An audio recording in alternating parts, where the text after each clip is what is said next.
Hello YouTube, on se retrouve aujourd'hui pour une nouvelle vidéo qui sera un update graphique.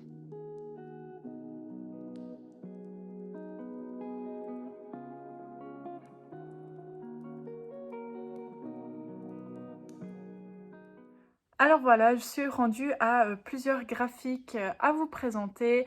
C'était dans l'ensemble un peu moyen, il y a eu des abandons malheureusement, des lectures un peu coup-ci coup-ça et puis des bonnes lectures. Donc on a vraiment un grand panel, mais j'avoue que je suis un peu dégoûtée des abandons. Donc on va commencer par ça, comme ça c'est déjà fait. Donc, comme je vous l'avais présenté déjà dans ma palle du Pumpkin Autumn Challenge, je souhaitais lire Les Royaumes de Feu, donc le tome 1 et le tome 2 ici. Je ne me rappelle plus exactement dans quelle catégorie, mais je vous l'avais présenté dans ma palle.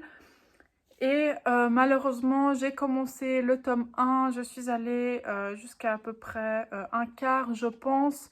Mais voilà, j'accrochais pas du tout. C'est surtout les dessins qui pour moi ont péché. C'était ouais, pas trop le genre de dessin que j'aime, trop, je sais pas, on dirait un peu trop à l'ordinateur. Je vois pas en fait assez bien ce côté dessin qui me plaît tant euh, dans les romans graphiques, dans les bandes dessinées. Donc voilà, c'est pourquoi j'ai décidé malheureusement de les abandonner. J'ai essayé un peu, bon, je dirais pas de me forcer, mais de voilà, pousser un peu le truc, me dire peut-être que l'histoire sauvera un peu les dessins et que j'arriverai à faire abstraction. Mais bon, dans un roman graphique, c'est vrai que c'est difficile de faire abstraction du style de dessin. Donc voilà, je vais pas du tout vous en parler plus que ça. C'était vraiment purement personnel. Donc évidemment, je ne dis pas du tout que les bandes dessinées sont mauvaises, ni que l'histoire en elle-même est mauvaise, surtout que l'histoire, je peux pas vous en dire plus que ça pour le peu que j'en ai lu. Donc voilà, je serais intéressée d'avoir votre avis d'ailleurs. Est-ce que vous les auriez lus? Est-ce que ça vous a plu? Est-ce que ce genre de dessin marche avec vous, en fait, fonctionne avec vous? N'hésitez pas à me dire tout ça. Bon, heureusement, c'est pas trop grave vu que je les avais empruntés à la bibliothèque. C'est pas un souci. Je me sens également moins coupable, entre guillemets, moins obligée de les lire, étant donné que voilà, c'est à la bibliothèque, c'est pas moi qui ai déboursé une somme pour les avoir. Donc voilà, le tome 1 et le tome 2 qui malheureusement rejoignent les abandons. Pour poursuivre également une saga que j'ai beaucoup de plaisir à lire, c'est Space Boy. Donc je n'ai plus les tomes avec moi, mais j'ai lu le tome 2 et le tome 3 durant ce mois de septembre. Alors évidemment, je ne vais pas vous parler du tome 2 ni du tome 3 dans cette update, mais je peux vous parler un peu du tome 1 qui, il me semble, je n'ai pas encore parlé sur la chaîne car je l'avais lu avant de commencer la chaîne. Donc dans le tome 1, on suit une famille qui est sur une autre planète. Donc voilà, ils sont dans une... Il me semble pas que c'est une planète. Il me semble que c'est une station spatiale, donc qui est dans cette station spatiale qui est auto-gérée, avec des grandes serres à l'intérieur, etc. Et on y suit une jeune fille, je me souviens plus de son prénom, mais qui est là-bas, on voit ses amis, et en fait son papa perd son travail, et du coup la famille se voit obligée d'être envoyée sur Terre. Donc pour aller sur Terre, ils doivent se faire cryogéniser pendant un certain laps de temps, je pense, il me semble que c'était quelque chose comme 30 ans, donc pour que quand ils arrivent sur Terre, ils aient exactement le même âge, la même apparence que quand ils sont partis de la station spatiale. Et voilà, donc c'est un peu cette intégration de cette famille sur Terre. Euh, cette petite fille doit se refaire des amis, reprendre un peu des habitudes.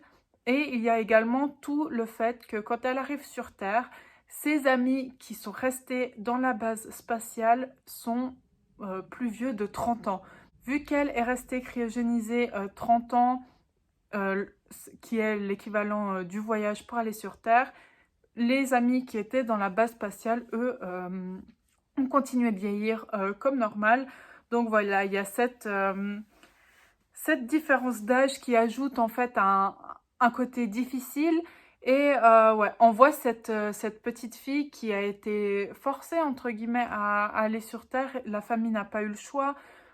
Comment elle va s'intégrer dans son école avec les nouvelles technologies, comment elle va se faire des amis, ses craintes, ses doutes, ses bonheurs aussi.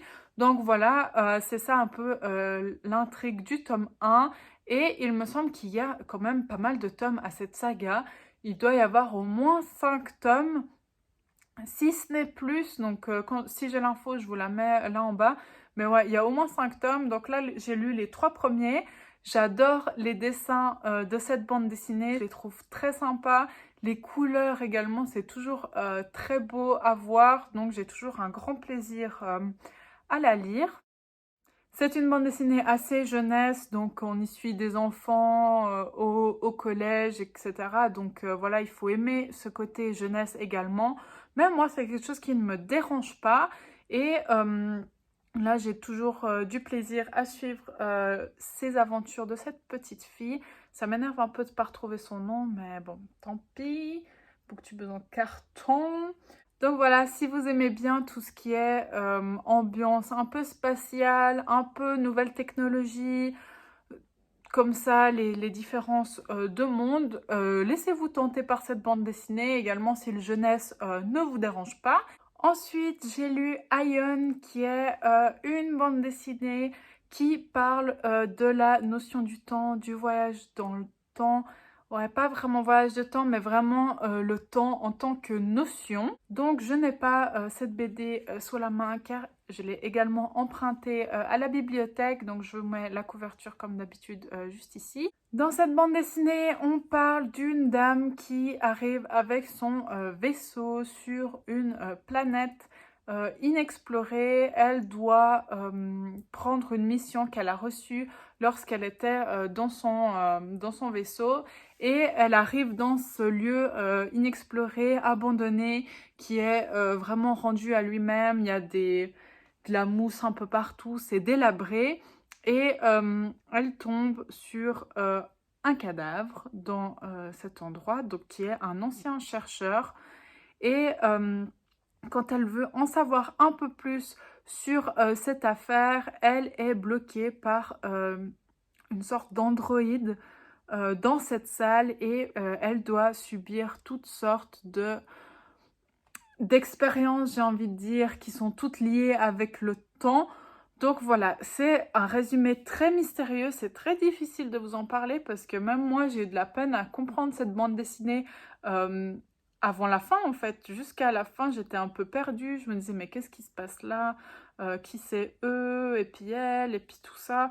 Enfin bref, voilà, c'était assez compliqué, mais ça a rempli une des catégories de mon Pumpkin Autumn Challenge. Donc voilà, j'étais plutôt contente, j'ai passé un plutôt bon moment, c'était une bonne lecture, mais sans plus. C'était assez vite réalisé, assez vite expédié. Je ne sais pas s'il y aura un tome 2. Pour moi, c'était un tome unique, mais il est vrai que la fin peut laisser éventuellement présager un tome 2, mais pas nécessairement. Donc voilà, je ne sais pas si c'est une début de saga ou un tome unique, mais voilà, c'était une chouette histoire, mais pas non plus hors du commun. Les dessins étaient très sympas, assez sombres, assez sauvages comme ça. Ouais, c'était pas mal à lire. Voilà, j'ai l'impression de dire n'importe quoi sur toutes mes lectures là graphiques, mais c'est vrai que c'est difficile pour moi de faire des revues, en fait, des romans graphiques, des bandes dessinées, parce que c'est toujours très succinct, c'est assez court, donc j'ai toujours peur de vous spoiler, de vous donner des informations que vous auriez dû découvrir par vous-même dans votre lecture. Donc c'est pour ça que j'essaye de rester le plus succincte possible, de vous donner les résumés, mon ressenti, mais pas trop l'histoire, pas trop me pencher fortement sur les lectures. Comme ça, je vous laisse vous faire votre propre avis. Évidemment, je vous mettrai tous les liens dans la barre d'infos. Comme ça, vous pourrez vous aussi aller voir si peut-être ça vous tente. Donc voilà, c'est pour ça que mes updates graphiques seront un peu moins détaillés que les updates lecture normaux. Donc voilà, trêve de blabla. Ma dernière lecture pour cette update graphique, ça a été Grand Silence de Sandrine Revel et Théa Roseman. Donc cette bande dessinée qui est très belle comme vous pouvez le voir avec la couverture traite du tabou qu'est l'inceste et tout ce qui est agression sexuelle sur les enfants. Donc c'est pas un sujet très facile à lire, ça n'a pas été une BD facile à lire, pas du tout légère, mais j'ai trouvé que le thème était très bien abordé. Donc dans cette bande dessinée, on est plongé dans un village, dans une ville, dans laquelle une grosse usine fonctionne et cette usine a pour est là pour avaler tous les cris des enfants qui sont en détresse. Donc, durant ce roman, on voit des enfants qui essayent de s'exprimer, qui essayent de parler et qui n'arrivent que à sortir une bulle vide en fait. Nous, on ne voit que la bulle de conversation vide.